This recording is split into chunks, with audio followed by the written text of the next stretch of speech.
Bismillahirrahmanirrahim. Assalamualaikum warahmatullahi wabarakatuh. Waalaikumsalam Waalaikumsalam warahmatullahi warahmatullahi wabarakatuh. wabarakatuh.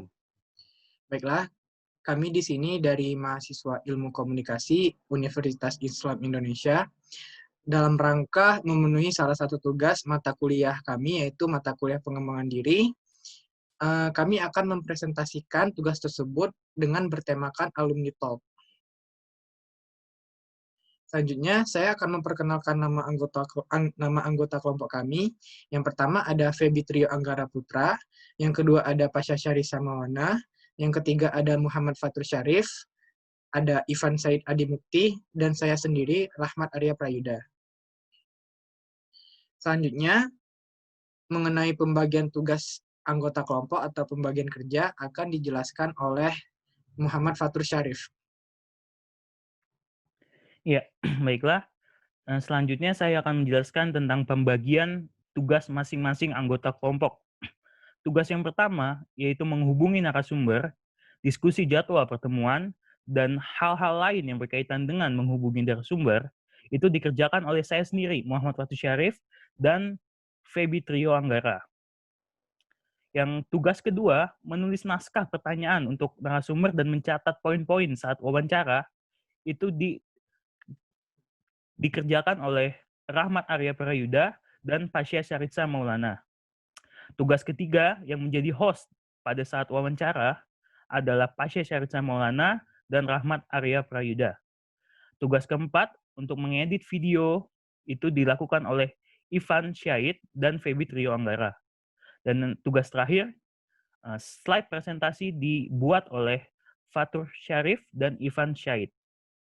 Selanjutnya, mengenai narasumber akan dijelaskan oleh Febi Trio Anggara Putra. Ya, narasumber kita untuk alumni top pada malam hari ini adalah Nurul Diva Kausar yang merupakan alumni Ilmu Komunikasi Universitas Islam Indonesia angkatan 2014. Dia bekerja di merdeka.com sebagai reporter. Merdeka.com sendiri merupakan situs berita online yang memiliki hubungan dengan Liputan 6. Ya, Selanjutnya akan diputarkan video atau cuplikan dari wawancara kami dengan Kakak Nurul Diva Kausar.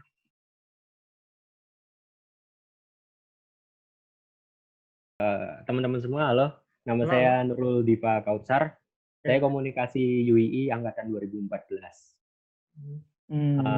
Kebetulan sekarang saya dapat rezeki kerja di merdeka.com, di media online merdeka.com. Kalau pengalamanku kemarin sih, jadi bisa masuk itu, aku kebetulan dikenalin sama alumniku juga. Oh ya. Jadi merdeka.com itu kan dia satu naungan di bawah KLY.id, Kapan Lagi Universe. Oh. Nah, di Kapan Lagi Universe itu ada yang namanya Liputan 6, ada Brilio.net, ada Bola.com, ada Merdeka.com, ada Vimela, sama kapanlagi.com. Nah, kebetulan angkatan 2013 itu namanya Mbak Hira. Itu aku ketemu tuh waktu kemarin pas masih kuliah di pengawas ujian. Nah, dari situ, Nurul, ini kebetulan KL-nya lagi buka lowongan nih, kalau nggak salah di merdeka.com. Kamu coba aja nanti, ini udah selesai juga kan. Nah, dari situ aku coba masukin, interview, terus tesnya waktu itu suruh nulis essay, sama liputan di internet, dan akhirnya ya sampai sekarang gitu loh. Dari situ. Nah, untuk merdeka.com sendiri itu basisnya sebenarnya sama kayak media online biasa, mungkin mirip ya 11-12 sama detik lah. Oh gitu. Aku di merdeka.com kebetulan reporter. Oh gitu ya. Jadi reporter online lah kalau bahasanya sekarang mungkin. Nah, kalau selama ini mungkin karena pandemi juga ya. Jadi kerjanya itu kita sehari ngelisting 7 berita per hari, itu kita bebas ya angkat berita apapun. Nah, basisnya itu kita liputan lewat online. Jadi biasanya kalau merdeka.com itu, kalau memang kita nggak ada berita yang nggak ada bahan yang mau diangkat, kita boleh ngambil dari rekanan kita. Dari Liputan 6, dari Antara, itu kita boleh. Tapi diparafrase lagi. Terus, istilahnya, seperti yang tadi tak bilang juga, kita biasanya liputan di website-website pemerintahan. Dari situ kan biasanya update tuh. Dari press release-nya. Nah, itu biasanya dibuat berita sama kita gitu loh. Dengan target minimal 5-7 berita per hari.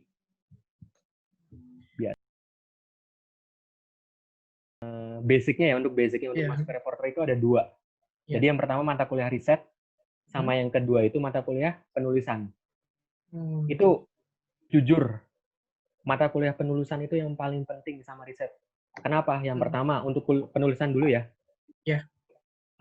Di kuliah mungkin nggak terlalu diperhatikan soal titik koma, kalimat aktif, kalimat pasif. Termasuk huruf besar, huruf kecil itu nggak terlalu diperhatikan. Tapi ketika udah jadi jurnalis, kita salah nulis koma di paragraf aja itu yang negur sampai atasan. Ya itu penulisan memang penting banget. Sampai kemarin kalau nggak salah ada media sebelah itu sempat ribut juga di grup. Wah, ini nggak profesional banget nih, titik komanya kayak gini gitu loh. Ya jadi bahan istilahnya jadi bahan discuss lah sama Merdeka. Pokoknya kita jangan sampai kayak gini. Intinya profesional dalam penulisan, profesional dalam riset. Terus yang kedua untuk soal riset itu, kenapa penting banget? Karena riset itu buat tentukan 5W1H. Mungkin teman-teman udah pernah dapat mungkin ya 5W1H udah pernah tahu. Nah, kadang ada beberapa berita juga atau media yang istilahnya ngeberitain secara setengah-setengah. Itu kan kadang bikin pembaca kesel. Nah, akhirnya itu dijauhi pembaca dan istilahnya media itu kasarnya nggak laku gitu loh. Soalnya kan media-media online sekarang kan memang salah satunya ngejar page views juga. Iya. Itu sih paling. Ya itu sih, kalau untuk jadi jurnalis mungkin banyak baca ya teman-teman. Udah basicnya banyak baca aja dulu. Banyak baca ya. Soalnya ketika kita banyak baca kan kita akan timbul keinginan untuk mencari, mendalami, dan riset toh. Dari baca. Termasuk kita juga secara nggak langsung belajar buat tata penulisan yang baik itu gimana. Buat nantinya dikembangin buat jadi berita. Nah, terus kalau buat teman-teman di PR mungkin yang paling banyak itu jalin relasi aja sih, teman-teman. Sama komunitas-komunitas. Terus personal brandingnya gimana. Sebelum branding perusahaan kan kita seenggaknya harus tahu dulu kita punya nilai apa sih, gimana cara kita buat istilahnya menjual apa yang kita punya. Nah, baru nanti kita aplikasikan di ilmu PR di perusahaan. Pengalamanku magang sih gitu. Jadi paling banyak ketika aku praktik magang di dunia PR itu salah satunya ya jalin relasi. Terus nulis juga bisa karena kan beberapa kali juga perlu nulis rilis buat blognya atau buat blog atau website perusahaannya. Sama kemampuan mungkin kalau untuk PR di era sekarang salah satunya aku kemarin baca di majalah Pria juga edisi bulan Maret kalau nggak salah. Itu sekarang PR itu setidaknya harus bisa main grafis. Jadi kayak ya basic editing video sama mungkin bikin poster itu kayaknya. Karena sekarang kan ya era 4.0 ya, otomatis disrupsi toh. Media-media, perusahaan-perusahaan kan berlomba-lomba gimana caranya jadi beda, gimana caranya jadi menarik perhatian. Apalagi di masa pandemi gini kan internet nggak bisa lepas. Nah, buat narik perhatian stakeholder, masyarakat, atau publik ya salah satunya itu. Bagusin di karya visualnya. Pesanku banyak baca, jangan bosan belajar, sama terus paksa diri. Karena seperti yang dibilang oleh Erik Sukamti, break the limit. Siap. Iya dong. Siap. Itu aja sih paling. Sukses buat teman-teman semua pokoknya. Amin. Itulah cuplikan dari wawancara kami kepada Kak Nurul Diva Kausar. Selanjutnya kami akan menjelaskan mengenai poin-poin hasil wawancara yang akan dijelaskan oleh Pasha Syarisa. Silakan. Iya, baik. Setelah kami melakukan wawancara dengan Mas Nurul tadi, kami menyimpulkan beberapa.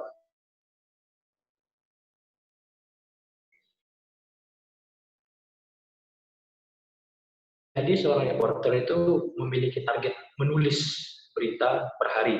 Contohnya di merdeka.com, Mas Nurul itu menyampaikan kalau target seorang reporter bisa 5-7 berita per hari. Nah, untuk poin kedua, sebagai seorang reporter harus punya kemampuan menulis, karena itu berhubungan dengan jurnalis juga, dan tanda baca itu harus diperhatikan, sangat ketat sekali tanda baca. Jadi tanda baca harus diperhatikan untuk menunjukkan kualitas dan keprofesionalan dari reporter itu sendiri. Nah, untuk yang ketiga, ilmu yang sangat berguna bagi seorang reporter adalah penulisan dan riset. Seperti yang sudah dikatakan sama Mas Nurul sebelumnya, penulisan itu sangat menunjukkan sejauh mana keprofesionalan reporter atau jurnalis. Nah, untuk riset tentu saja sangat dibutuhkan oleh seorang reporter, misalnya dalam menentukan 5W plus 1H untuk menulis berita misalnya. Untuk bagian selanjutnya akan dilanjutkan oleh Ivan Sayyid. Silakan Mas Ivan. Baiklah, seperti yang Masnya tadi sudah dibilang bahwa sarannya untuk kami mahasiswa komunikasi itu banyak-banyak skill yang memang diajarkan pada prodi ilmu komunikasi, seperti membaca, terus cara menulis, juga memperbanyak relasi atau hubungan dengan orang atau organisasi lain, juga jangan lupa untuk selalu mempelajari skill lain seperti mempelajari kajian dari konsentrasi lain. Seperti yang Masnya bilang tadi, misalnya zaman sekarang seorang PR itu nggak cuma menghadapi orang-orang saja, tetapi juga harus memiliki kemampuan dalam hal-hal editing seperti editing video, kemudian juga poster, dan semacamnya. Lalu yang terakhir, jangan bosan belajar dan terus paksa diri untuk terus berkembang.